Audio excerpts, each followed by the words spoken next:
Budget బట్టి మనకు sanction కూడా చేస్తామని మాట ఇవ్వడం కూడా జరిగింది కనుక ఏవైతే అతి అవసరమైన రూట్లు ఉన్నాయో మొదటి ప్రణాళికలో వాటిని తీసుకుందామని ఆ దశగా మరి మీరు ప్రతిపాదనలు మాకు అందజేయమని తమని కోరుతూ ఎస్కోట్ నుంచి విశాఖపట్నం ఫ్రీక్వెన్సీ ఉంటుందంటే ప్రతి 10 నిమిషాలకి కూడా ఉండడం వల్ల మన ఎస్కోట్ ప్రజలందరూ కూడా ఎక్కువగా విశాఖపట్నం బేస్ మీద ఎక్కువగా రన్ అవుతుంటారు లేదా విజయనగరం మీద కూడా రన్ అవుతుంటారు. సో తద్వారా ఏంటంటే ఈ ప్రైవేట్ ఎయిర్ బస్సులు కూడా విశాఖపట్నం రూట్ అంటే బాగా కనెక్టివిటీ ఎక్కువగా ఉంటుంది కాబట్టి ఈ రూట్లో వేయడం జరిగింది. మేడం గారిని కూడా ఇంతకు ముందు కూడా కోరడమైంది, ఇప్పుడు కూడా మళ్ళీ సభాముఖంగా కోరుతున్నాం.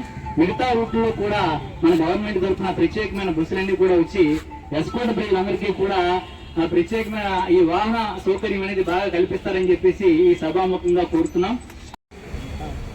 ఆదాయాలు లేకుండా పూర్తిగా ఆర్టీసీ డిపోలు ఇబ్బందులు పడుతున్నా మరి ఎన్నిక అయిన నెలలోపే మేము అడిగిన ఏదైతే కొచ్చేడ తెలారి కూడా వారి దృష్టిలో పెడితే 2 రూట్లు కొచ్చేడ తెలారి పూర్వ బస్సు, అలాగే 2 రూట్లు జామిటు ఎస్కోట్కి ఆ కొచ్చేడ తెలారి బస్సునే అక్కడ ఇబ్బందులు దృష్టిలో పెట్టి వెంటనే ఆయన కూడా దాని మీద స్పందించి ప్రయాణికుల ఇబ్బందులను తొలగించడం కూడా మేము జరిగింది. ఆయనకు మరొకసారి మా అందరి తరఫున కృతజ్ఞతలు నేను మనస్ఫూర్తిగా తెలియజేస్తూ ప్రభుత్వంలో ఇవాళ మనం ఉన్నాం, బాధ్యతగా అందరం కలిసికట్టుగా పనిచేయాలి, ప్రజల కష్టాలు తీర్చాలి. ఆ విధంగానే ఇవాళ ఈ నూతన బస్సుని ఎన్డీఏ కుటుంబ సభ్యులు సుధమ్మ గారు, అలాగే ఇక్కడ బీజేపీ, జనసేన, తెలుగుదేశం మా నాయకత్వంలో అందరం కలిసికట్టుగా మరి మీకు కూడా మేము సహకరిస్తాం. డిఎం గారు ముఖ్యంగా నాకు ప్రధాన పాత్ర నేను పోషిస్తాను.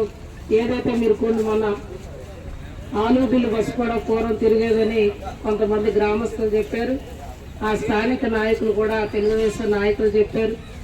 దాన్ని కూడా మన పరిగణలోకి తీసుకొని భవిష్యత్ రోజుల్లో మీరు అన్నట్లు మనకు ఏవేవైతే బస్ రూట్లు ఇక్కడ అవసరార్థం ఉన్నాయో తప్పకుండా అంచెలంచెలుగా ఆ రూట్లు కూడా భర్తీ చేసే బాధ్యత నేను తీసుకుంటానని మరొక్కసారి మా ఎన్డీఏ కూటమి ప్రజలకు కూడా మనస్ఫూర్తిగా తెలియజేస్తూ మరి ఏవైతే